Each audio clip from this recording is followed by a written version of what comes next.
Today I will show you an action-adventure film from 2017, titled Furious. Spoilers ahead. Watch out and take care. In 1223, shortly after the Battle of the Kalka River between the Mongols and various Rus principalities, a group of Russian men are traveling through the forest to hunt. Two of them have brought their children, Nastya, a girl that likes to play the flute, and Kolevrot, a boy that dreams of becoming a warrior and the prince's guard. Unfortunately, they're suddenly ambushed by a group of Mongolian soldiers led by Commander Kostovrol. After losing her flute, Nastya takes a horse to town to ask for help while Kolevrot stays back, trying to fight as well.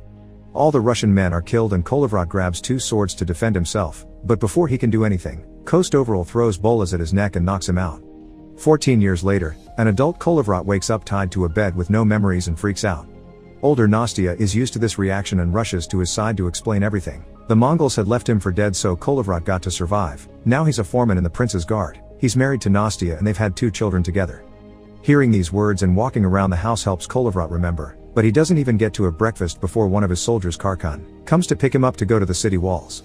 When they arrive there, Prince Yuri of Ryazan asks Kolevrot for his advice on what to do about the men on horses that are approaching the city. Because they can't see their flags yet, Kolevrot tells them to wait before attacking, and this turns out to be the smart thing to do. It's not the Mongols, it's another prince and his men that have come for the christening of Yuri's grandson. Afterward, Kolevrot takes over the training of the soldiers. Yuri's son Fedor arrives late because he was busy with the preparations for the christening of his son, of whom Kolevrot will be the godfather.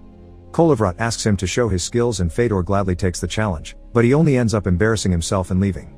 Once training is over, Kolevrot returns home with gifts for his family, a little hedgehog for his kids, and a new flute for his wife that he's carved himself. Nastya loves it and puts it in a box to keep it safe, but inside that box, Kolevrot finds dozens of flutes because he's carved one for her every day and keeps forgetting about it. Later, the christening ceremony is interrupted by a citizen announcing that the Mongols are coming. Everyone runs to hide, but Kolevrot stays with the baby until the priest is done with his blessing. After Yuri and his men notice the huge amount of soldiers the Mongols are bringing, they give orders to close the gates and not let anyone leave until they decide what to do. The prince holds a meeting to discuss the problem. Fedor thinks that their Russian warriors are better so they could defeat the Mongols even while outnumbered, while other advisors think they should pay tribute. This would leave the city poor, but at least they would survive. Yuri decides to buy time to see if they can ask neighboring cities for help, so he wants Fedor to take the best guards and go negotiate with the Mongols. Meanwhile, Kolevrot leaves the meeting in the middle of it to check the state of the city, where everyone is panicking and running to find shelter. He bumps into a medicine man called Zakar that begs Kolevrot to allow him to go out in exchange for potions, but Kolevrot reminds him that the city is surrounded and there's no escape. Afterward, he returns home only to find Yuri there with an order. Kolevrot must gather his men and go with Fedor to see the Mongols. Kolevrot doesn't think it's a good idea because of his memory issues, and Nastya agrees with him, breaking down into tears and begging the prince to reconsider. However, Kolevrot is the man Yuri trusts the most, so he doesn't change his mind. The soldiers gather near the gates to get going. Karkan is going as well, and since they'll need a translator, Kolevrot chooses Zakar to come too because he understands the Mongols' language. Still worried about her husband, Nastya brings over their maid Lada, who just learned how to help Kolevrot in the morning so she can go with him while Nastya stays home with the kids. Once their wagon is loaded with riches, the group takes off and travels to the Mongolian camp, where they're directed to the tent of their leader Badu Khan, grandson of Genghis Khan. Their offerings are well received, so they're invited to sit and share some drinks, and they take the chance to ask the Mongols what they want. Badu Khan says he wants nothing and the Russians came uninvited, but he's curious about their people, so he'll have Ryazan as his first Russian city. Every man that kneels to Badu Khan will be well fed, but Fedor replies by saying he wants to see Badu Khan kneel instead. This is taken as an insult, so Kolevrot, who has been staring at Badu's big map, stands up and comes in Fedor's defense, announcing their city will only be taken over their dead bodies. Badu Khan claims he'll never kneel for anyone, but he respects Kolevrot's guts, so he gives him a talisman with a letter of transit. This letter allows a person to walk through enemy territory without being attacked or harassed. Then, Badu Khan invites them to watch a little show while they enjoy their drinks. This is a trick to distract the Russians so the Mongols can ambush them, but the plan doesn't work. The table is being held by Russian slaves and they see the Mongols approach, so they warn their countrymen just in time. A fight ensues and Kolevrot takes everyone out of the tent, including the slaves, and they slash their way through a bunch of soldiers in order to steal some horses and run to the forest. Sadly, Fedor is hit by an arrow, so he decides to stay behind to buy his friends some time and is killed by Kostovrol. Badu Khan doesn't think they're worth pursuing and orders the horde to get ready for an attack instead. A few hours later, Kolevrot's group is having trouble crossing the forest because of an extreme snowstorm. Suddenly, they're approached by a giant bear, but the animal doesn't attack because it's under the control of fellow Russian Nestor. This man takes them to a huge cave so they can rest until the storm is over, but Kolovrat refuses to sleep and asks Nestor for a potion that can keep him awake for the sake of his memories. However, Nestor refuses to prepare such a thing because he thinks waking up every morning with no memories is a blessing that lets you start your life anew. Kolovrat tries his best to stay awake in front of the fire and realizes he still remembers the map he saw back in the tent, so he writes it down before he forgets. Once the weather calms down, the group leaves, leaving Nestor behind in his cave. However, by the time they return to Ryazan, it's too late. The Mongols have already destroyed the city.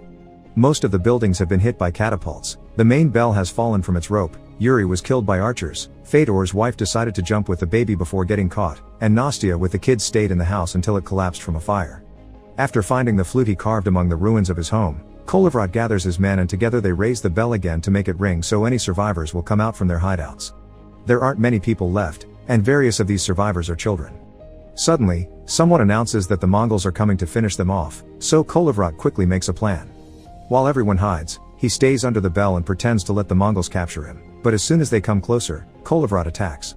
His dual wielding of two swords in a circular motion is extremely effective and kills many enemies in seconds, and once Kolovrat has lowered their numbers, his men come out and help him finish them off. Now that the fight is over, Kolovrat comes up with a plan. He sends 3 messengers to warn the neighboring cities and ask for their help, and the children will be sent to hide in Nestor's cave. Kolovrat and the soldiers will try to make the horde turn around and keep them distracted, they only need to figure a way to do that. Thankfully, Zakar has an idea. He prepares a special potion that they pour into the water the Mongols are drinking from, making them all sick. To make sure they get the message, Kolovrat tears off part of the letter of transit and ties it to an arrow that he shoots at the camp for Kostovril to find. The commander sends some soldiers after Kolovrat's group to get revenge for the water, but it's all a trap. The Russian soldiers are expecting them and easily kill them with their arrows.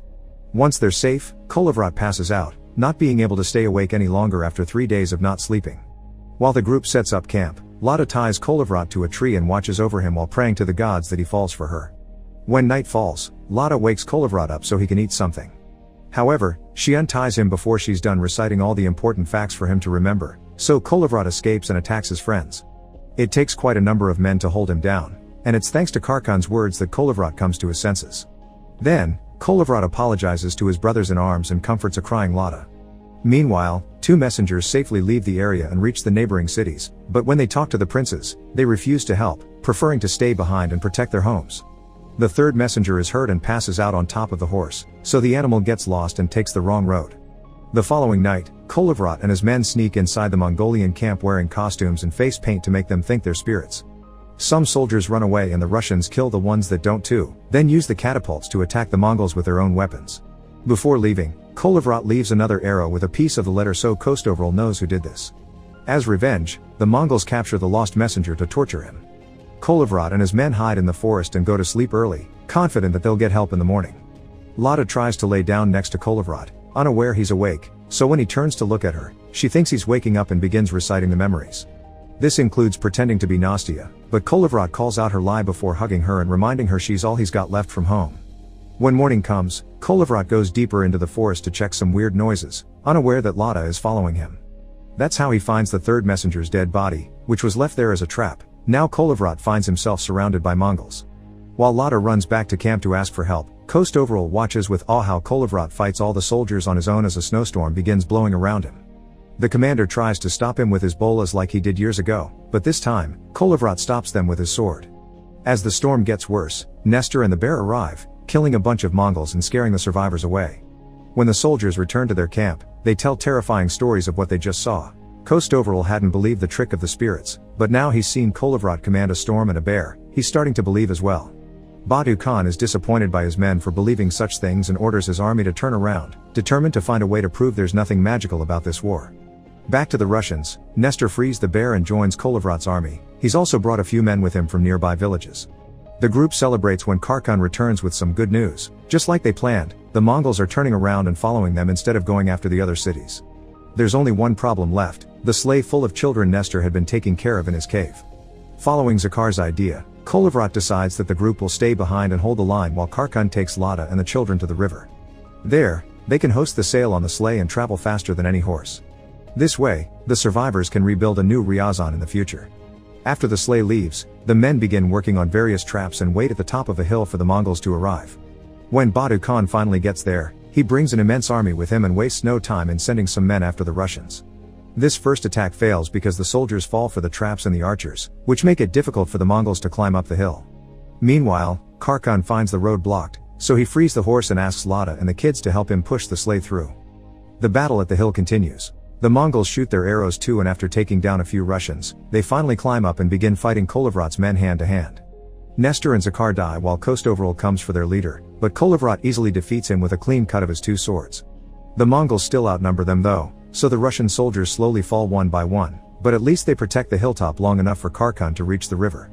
However, he finds a little problem. The knot around the sail is frozen and they don't have any fire.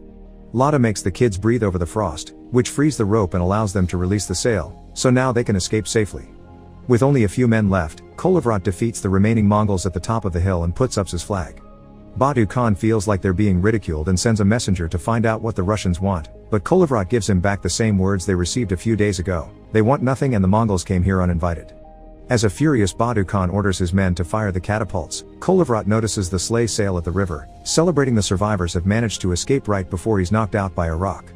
When he wakes up seconds later, Kolovrat has all his memories, but finds all his men dead. As a last honorable move, he goes down the hill, protecting himself from any attack by showing the talisman.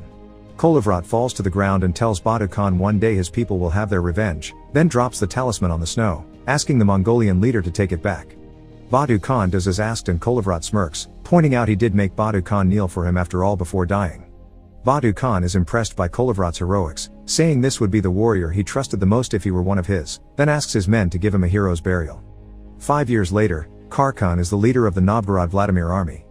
He inspires his men by reminding them of Kolovrat's sacrifice and noble fight before guiding them into what would become known as the Battle on the Ice. Make sure to subscribe and turn on notifications so you can watch more videos like this. Thanks for watching.